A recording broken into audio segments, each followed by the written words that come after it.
na kwenda katika sub county zao, na katika chopa yako nilibaki mimi na pilot Faruk Kibet na askari wako ambaye ni bodyguard. Wakati huo nilikuwa nazunguka na wewe kila mahali katika taifa hili, na leo Your Excellency unaniofa mimi baada ya kushinda 10 a cabinet slot. Na leo kwani wewe ni nani? Wewe ni rais katika taifa hili ambaye nilikupenda nikakufanyia kampeni na nikakubeba peke yangu kabla wale wanaosema wanakushawishi wewe kunisaliti mimi. Kwa hivyo leo wewe ni rais, mimi hata kazi ya kufegia katika serikali yako sina.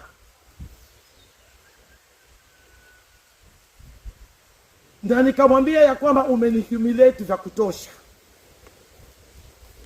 umenifunga vya kutosha, na labda kama huna habari, nimefukuzwa katika Ikulu kwa sababu viongozi wa pwani walikuwa wamekuja kukuona, na nikakuandikia message na hakuna vile ulinijibu. Nimekuwa humiliated. Hata wewe mwenyewe ukija Kilifi ni kama haunijui tena.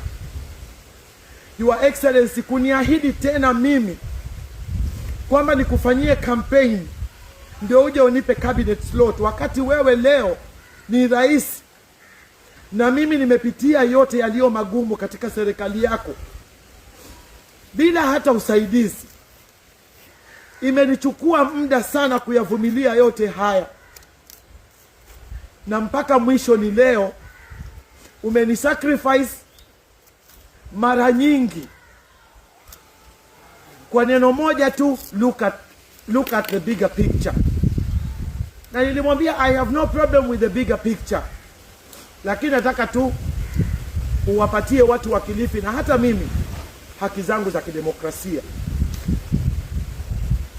Kwa hivyo imenichukua muda sana, na imefika wakati, kwa sababu nimeweka ahadi kwa watu wa Kilifi ya kwamba mimi Aisha sitawa betray, sitawa disappoint, and I will never let them down. Nataka niwape nafasi watu wa Kilifi waende wakafanye maamuzi ya kunichagua, ama wakafanya maamuzi yao ya haki ya kidemokrasia katika debe kuchagua viongozi wao.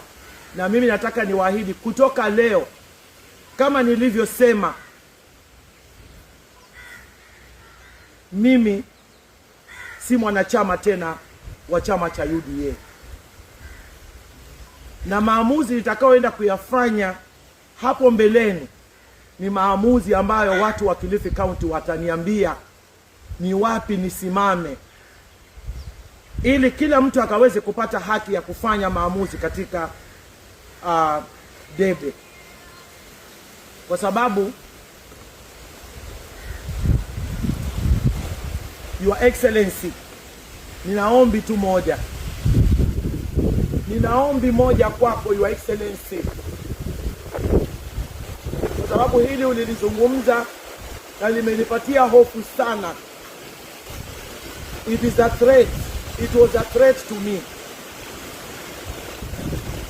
Na kuomba jinsi ulivyowaamini wale,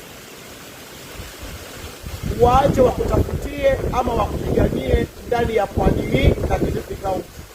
Na mimi pia uniache nikiwa salama, ili nikaungane na yoyote yule ambaye atakuwa amelizungumzia ideologies zake ambazo zitawafaa watu wetu wa Kilifi County, pwani na Kenya kwa ujumla. Ombi langu kwako Your Excellency ni hilo: usinidhuru,